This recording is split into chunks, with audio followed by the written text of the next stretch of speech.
দর্শক বন্ধুরা, আসসালামু আলাইকুম। কৃষকের কথা ফেসবুক পেজ থেকে আপনাদের সকলকে জানাই আন্তরিক শুভেচ্ছা এবং অভিনন্দন। শীতকালীন ফলের ভিতরে অন্যতম একটি ফল কুল।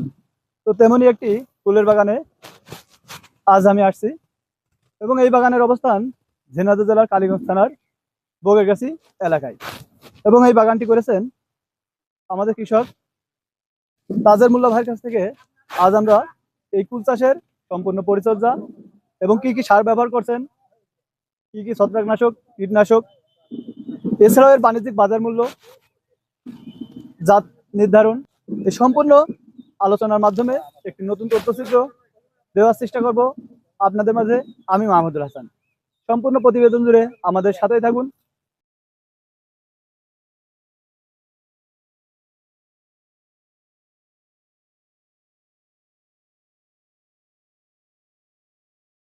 আসসালামু আলাইকুম ভাই। ওয়ালাইকুম আসসালাম। ভালো আছেন ভাই? জি আলহামদুলিল্লাহ, আপনি ভালো আছেন? ভালো ভাই। তো আপনার এই সম্পূর্ণ বাগানটা আমরা পরিদর্শন করলাম। জি। আপনার এই বাগানে কতটুকু এরিয়া নিয়ে আপনার এই বাগানটা ভাই করেছেন? এখানে 5.5 বিঘা এরিয়া আছে। 5.5 বিঘা। জি 5.5 বিঘাতে এই বল সুন্দরী কুলের পাশাপাশি আর কি কি কুল ভাই, চাষ এর করেছেন? পাশে আছে থাই আছে আর টক আছে। থাই আছে আর টক কুল, টক আছে, টাঙ্গাইল টক। টাঙ্গাইল টক। জি তো আপনি এই কুল চাষে কিভাবে উদ্যোগ দিলেন? হলাম ভাই, আমি একদিন গেছিলাম ওই দেবীপুর। দেবীপুর। জি আত্মীয় বাড়ি গেলি, দেখি জানে নার্সারি দিয়ে চারা মাসি কেনছে কিনা, দেখে আমার গল্প শুনলাম, বসে শুনলি দোকানে যে এই ভালো। তো ওই জায়গাতে আমি নিয়ে এলাম আগে প্রথম পেয়ারার চারা, নিয়ে সময় দিয়ে কুল লাগাইলাম। তো পেয়ারা আমি লাভবান হতে পারিনি, এই কুল লাগাইছি। তারপরে কুলই ভালো লাভবান, মোটামুটি মোটামুটি। মোটামুটি ভালো। তো কত বছর ধরে আপনি এই কুল চাষ এই করছেন? কুলটা আজ ধরেন 6 বছর। 6 বছর। জি তার মানে এই কুল চাষের উপর আপনার একটা ব্যাপক অভিজ্ঞতা আছে আছে। আছে হ্যাঁ, যে আছে। যাক আলহামদুলিল্লাহ। তো আপনার এই বল সুন্দরী কুল আছে কয় বিঘার উপরে? এই বল সুন্দরী 3 বিঘা। 3 বিঘা। জি তো সর্বোপরি কেমন মাটি হলে এই বল সুন্দরী কুল এই বল চাষের জন্য সুন্দরী উপযোগী? মাটি মোটামুটি হলে একটু বেশি ভালো হয়।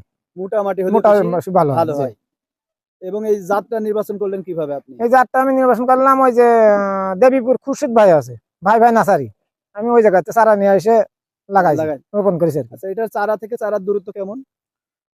7x7 লাগাতে হবে। ভালো বুঝতে পারলাম না। 7 হাত। 7 হাত বাই 7 7 হাত। হাত। তাহলে তাহলে ফুটটা এটা হিসাব করতে, ফুট আমি তো বুঝবো না ভাই।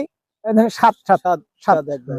তো মাশাআল্লাহ আলহামদুলিল্লাহ, আপনার এই এক একটা কুলের সাইজ হয়েছে তো একদম সম্পূর্ণ আমরা দেখতে পাচ্ছি যে একদম আপেলের আপেল মতো। কুল মনে হ্যাঁ? জি। তো এই কুলের মানে সর্বাধিক মিলায়ে এবং কি কি পরিচর্যায় আপনি কি কি সার রাখেন, কীটনাশক বা ছত্রাকনাশক রাখেন? ভাই আমি হলো মনে করেন সার ঢ্যাপ ইউরিয়া দিই, আর দেখেন টিএসপি পটাশ ইউরিয়া দিয়ে দিই, আর দেখা 10টা দিই।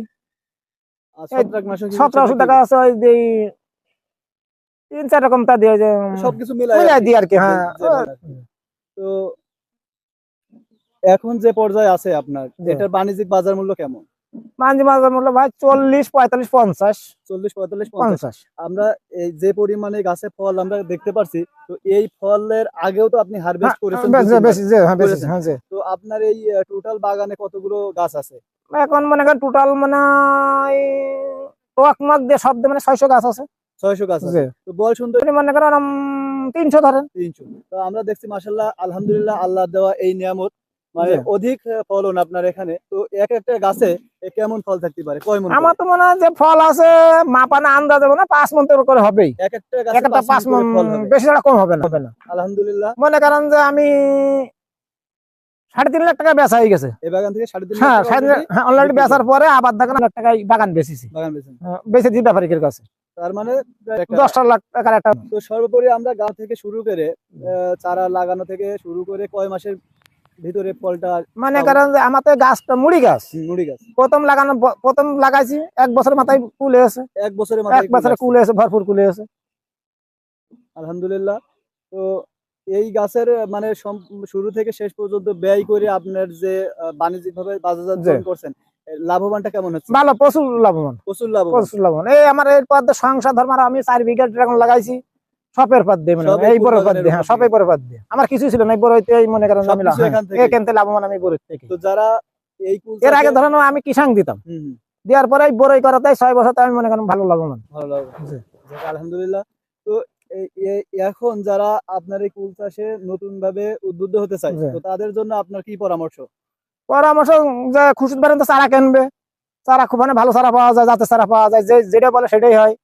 এই চারা নিয়ে আসবেন, লাগাবেন, লাগাই দেখেন 7x7 লাগাবেন, লাগাই সেচ দেবেন। প্রথম ফসফেট ইউরিয়া দিয়ে অল্প অল্প করে দিয়ে দেবেন, গুঁড়াই দিয়ে সেচ দেবেন, দিয়ে পরে দেখা যায় একটু বড় হলো খোপা দেবেন, দিয়ে সার দেবেন, এইভাবে এইভাবে দিয়ে করবেন। গুঁড়াই মানে যদি সঠিক হ্যাঁ পরিচর্যা করতে হবে। যে প্রথমত প্রতি গাছে গুঁড়া যদি গভীর সার দিতে পারে বেশি ভালো হবে। মানে সব থেকে ভালো হয় গোবর সার গভীর বেশি সারটা দিলে। দিলে বেশি ভালো হবে, বেশি ভালো বেশি কাজ ভালো করে। হবে। তো লাগানোর আপনি যে নিয়মটা বলেছেন যে 7 থেকে 7 সাত 7 হাত হ্যাঁ বাই 7 হাত 7 বাই লাগাতে হবে এবং এক বছর মোটামুটি হতে পারে ভালো হয়। মোটামুটি ভালো হবে। 1 বছর পরে 1 টাকার গাছ মাঝখান থেকে মেরে দিতে হবে, এবং লাগানোর পরে গোবর সার দিয়ে সেচ দিয়ে দেবে সেচ দেবে, এবং তাহলেই এই গাছ সকল পরিচর্যা গুলো করলে পরে ভালো 1 হবে। বছরের মাথায় গাছে ফল ফল আসবে, আসবে ইনশাআল্লাহ। ভরপুর ফল আসবে, গাছও বড় হবে আল্লাহ দিলি। ঠিক আছে, আলহামদুলিল্লাহ। তো আজ এ আচ্ছা পর্যন্ত ভালো, আমাদের সাথে থাকার জন্য আচ্ছা ভালো। ধন্যবাদ।